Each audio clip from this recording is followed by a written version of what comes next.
Dernier cette saison, Saint-Pauli, fondé en 1910, nous a montré le meilleur comme le pire, en brandissant leur drapeau pirate. Le club est reconnu pour ses actes engagés entre sexisme, homophobie et racisme. Revenons au football. Tim Knoll, leur entraîneur, est convaincu de pouvoir faire mieux l'année prochaine. En tout cas, on peut pas faire pire. Au travail, rendez-vous dans l'atelier.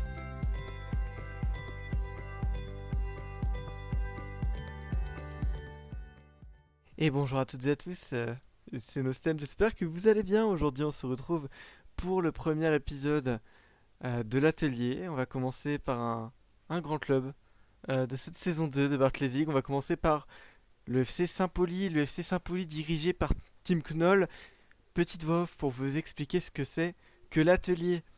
L'atelier, en gros, c'est un petit concept que je vous propose entre la S2 et la S3 qui regroupe euh, les 20 équipes, puisque je vais faire exactement les 20 équipes, euh, qui va pouvoir faire un petit bilan de la saison 2 individuel de chaque équipe. Et on va se retrouver pour voir ce que peuvent faire les clubs en saison 3. Je vais vous proposer un mercato idéal qui sera réaliste dans le meilleur des cas. J'ai essayé de faire au mieux sur les envies du coach, sur les formations déjà proposées. Voilà, vous me direz ce que vous en pensez. C'est pas un exercice très évident, surtout à faire ça sur le RP. Mais j'ai pris beaucoup de plaisir à le faire, donc voilà. J'espère que ça vous plaira. Fini dernier de leur championnat en même temps, un championnat très relevé. On rappelle que le 9ème est Leeds, donc forcément, voilà, c'est un niveau très très relevé. Commencer d'une des deux allemandes, c'est très très dur. Et franchement, bah, je tenais quand même à dire bravo à Tim Knoll pour les travaux parce que c'est compliqué.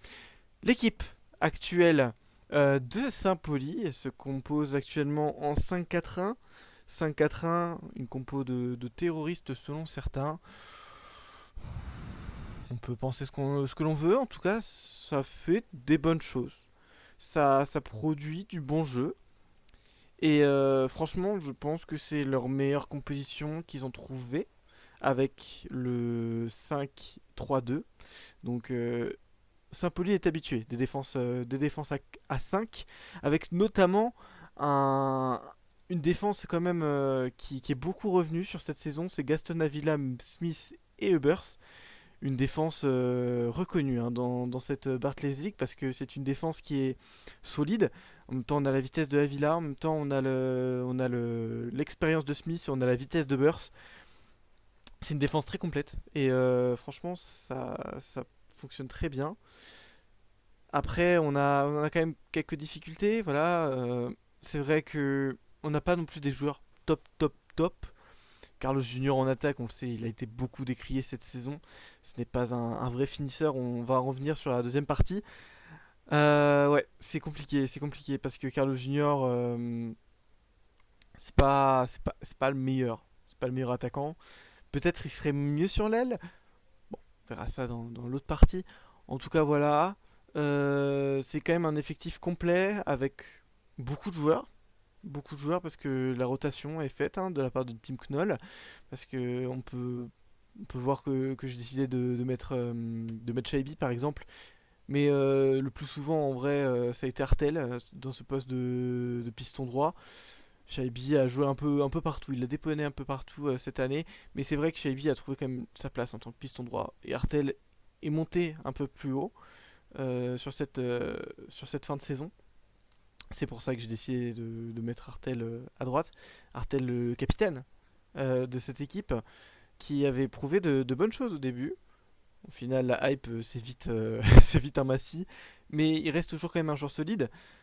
Voilà, donc faut savoir que dans cette équipe, euh, Smith, Artel, Shaibi et Afolayan, Mladenovic aussi, je crois. Bref, il n'y a que 5 joueurs qui étaient là en première partie de saison. Ça a beaucoup tourné au mercato d'hiver. Je pense pas que ce soit pour le pire. Je pense que Fumiko a fait les bons choix, en recrutant notamment Clayson, hein, qui est un de leurs points forts. Je vais passer au point fort, point faible, parce que voilà, j'ai préparé une slide. Clairement, Clayson, c'est l'une des meilleures recrues sur ce mercato d'hiver. Clairement, il le montre avec la Suède, il le montre avec Saint-Pauli. C'est un milieu offensif qui est franchement bon en verticalité, qui est bon en transmission de passes. Certes, il joue un cran plus bas, mais en vrai, c'est plus un numéro 10 qu'un numéro 8. Mais je pense qu'il peut très bien euh, dépanner, mais même plus que dépanner en fait. Avec un peu d'expérience, numéro 8, je pense que c'est son poste dans un Griezmann role, dans un 5-2-3, parce que vous allez voir, je vais garder la même composition. Mais du coup, ce sera avec des ailiers un peu plus offensifs. En tout cas, voilà.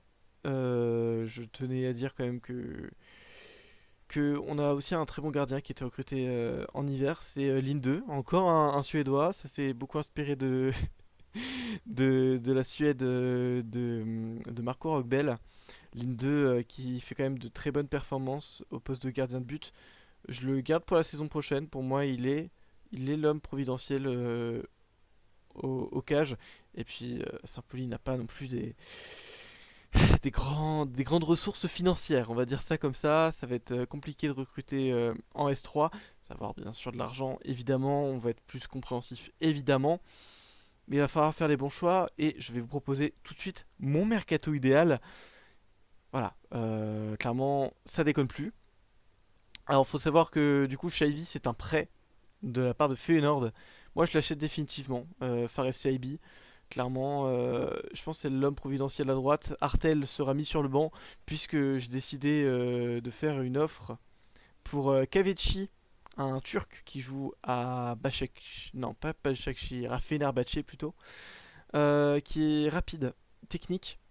Je pense que c'est un profil qui peut totalement correspondre à Saint-Pauli. Clairement, il peut faire un débordement sur le côté droit en étant bon. Il est turc, donc il est proche de l'Allemagne finalement. Il connaît un peu déjà le pays.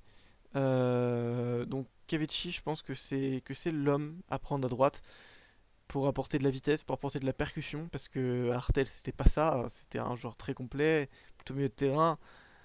Il a dépanné à droite, mais honnêtement c'est pas son vrai poste, clairement.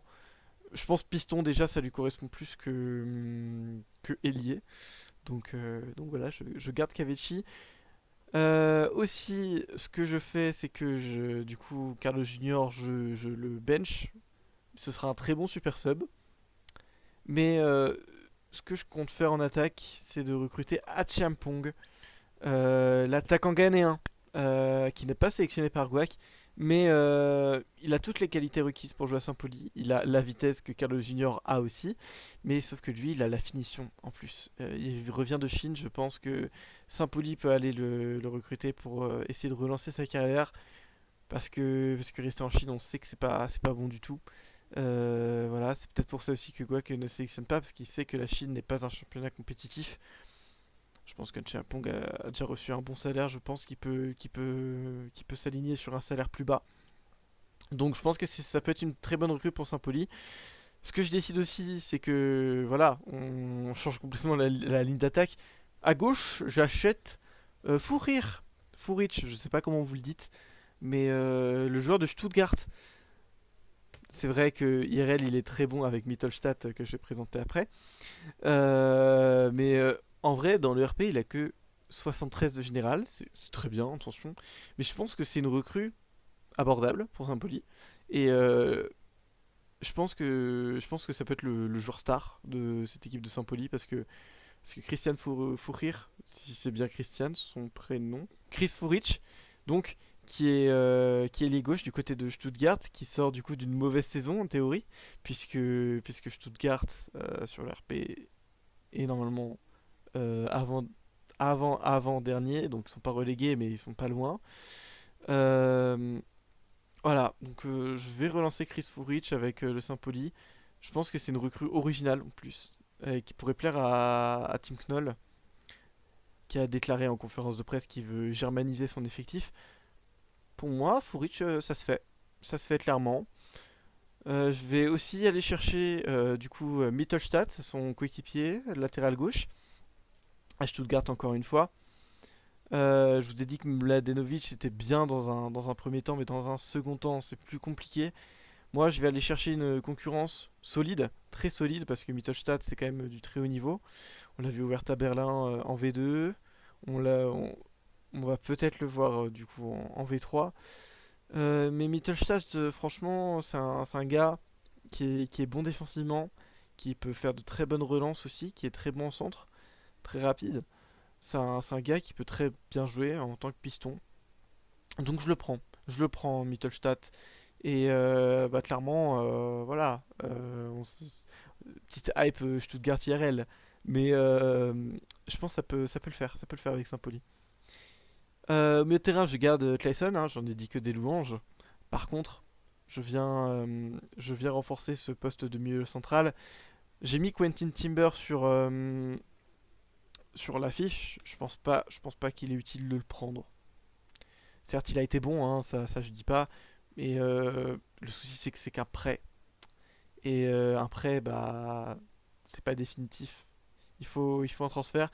Du coup, Quentin Timber, je pense pas qu'il faut le prendre. Je pense qu'il faut prendre plutôt un Niklas Dorsch, un expérimenté de Bundesliga, avec notamment son club de Augsbourg. Pour moi, c'est un très bon milieu de terrain, box to box, voire numéro 6, qui peut très bien se compléter avec Clayson. Niklas Dorsch a plus cette faculté d'être défensif, avec une stabilité remarquable, formé au Bayern Munich. On sait que les joueurs du Bayern Munich, ils sont réputés pour leur capacité à, à tout le temps faire des efforts. Et je pense qu'une classe d'Orche à Saint-Pauli, ça peut être grave intéressant. Je le propose, voilà. Il faut savoir que l'atelier, le mercato que je propose, c'est un mercato idéal, disons-le clairement. Voilà, c'est peut-être pas le mercato qui arrivera dans la vraie vie. Ce sera peut-être compliqué au niveau des finances. En tout cas, voilà. Ça fait plaisir de vous dire que du coup, Niklas Dorsch est un bon joueur de football et que oui, franchement, je serais hype de le voir sur le RP, que ce soit à Saint-Pauli ou dans un autre club, parce que je pense qu'il peut faire beaucoup de bien dans beaucoup de clubs, Niklas Dorsch. Donc voilà. Et enfin en défense, du coup, comme vous l'aurez compris, je change rien. Mis à part que je viens chercher une concurrence à Gaston Avila que je trouve le moins bon des trois, dans le but encore de germaniser le club. Je pense à Torunariga, encore un ancien joueur du Hertha Berlin, du coup, qui irait très bien avec Mittelstadt. C'est un attaquant, qu'est-ce que je dis? C'est un défenseur rapide, avec plus de physique que Gaston Avila. Il est plus grand. C'est un joueur, je pense, qui peut être intéressant dans cette équipe de Saint-Pauli, qui peut dépanner. Même, je pense qu'il peut jouer latéral gauche. C'est pas du sûr. Mais si Tim Knoll a besoin de changer dans une compo à 4, je pense qu'il peut dépanner à gauche, même s'il y a déjà Mittelstadt à gauche, donc j'ai rien dit. Mais voilà, en tout cas, c'est le mercato que je ferais. Donc, du coup, avec Linde au cage, Avila, Smith, Hubbers, on garde les fondations de cette première saison en Barclays League pour Saint-Pauli. Avec Shaibi, du coup, qui reste sur le côté droit, que moi je l'achète. Et Mittelstadt à gauche, qui me paraît très intéressant, un très bon piston. Un milieu de terrain, Niklas Dorsch en tant que numéro 6, fixateur au milieu de terrain, avec un Clayson qui peut donc déborder et faire des bonnes passes D à Furich et à Chiampong, qui sont plus des profils offensifs, alors que Kavechi va plus être un profil joueur. Pour moi, cette équipe peut vraiment fonctionner, et franchement, avec les moyens qu'a Saint-Pauli, peut faire le taf. Voilà. Vous me direz ce que vous en pensez en commentaire. Moi, je le trouve cohérent, cet effectif. Vous me direz aussi le réalisme. C'est idéal. Mais il y a quand même un souci de réalisme. Parce que sinon, je mets Nzola en buteur et je mets Kyogo à droite. C'est pas réaliste, on sait tous. Donc, donc voilà. Un petit mot juste sur Henrik Kor. J'en ai complètement oublié de parler lors de mon record. Mais clairement, c'est un joueur sur qui il faut compter sur cette saison 3. C'est un joueur très atypique pour son jeune âge de 19 ans. C'est un pivot pour 19 ans. Franchement, ça peut très bien fonctionner, surtout avec Furic. Franchement, Enricor, pour moi, clairement, il peut être très intéressant dans un rôle de doublure de Champong, dans un rôle complètement différent, mais en tout cas, voilà. Enricor, faut pas l'enterrer du tout. Mon ressenti sur cette saison 3 qui approche pour Saint-Pauli, pour moi, ça va faire une meilleure saison que cette saison 2. Pour moi, ça va revenir sur de très bonnes bases, avec un effectif cohérent, même si c'est pas ces joueurs-là. Je sens que Tip Noel va faire du bon boulot. C'est pour ça que je les vois titiller les super subs, titiller le top 8. Vous allez me dire, ouais, c'est pas un très grand objectif. Il faut rappeler que Saint-Pauli quand même démarre d'une D2 allemande, c'est compliqué. Et faut pas non plus viser trop haut, faut pas se brûler les ailes trop vite. Malheureusement, voilà, on a 3 saisons sur la paix, on connaît, ça dépassera pas plus.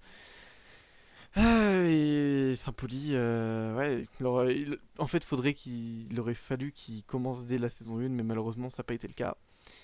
Donc, Saint-Pauli a un projet intéressant sur le long terme. Sur le moyen terme, ça va être plus compliqué. Voilà. Merci de m'avoir suivi pour ce premier épisode de l'atelier. J'espère que ça vous a plu. Vous me direz en commentaire ce que vous en avez pensé. Et puis, je vous dis à plus sur le RP. Salut!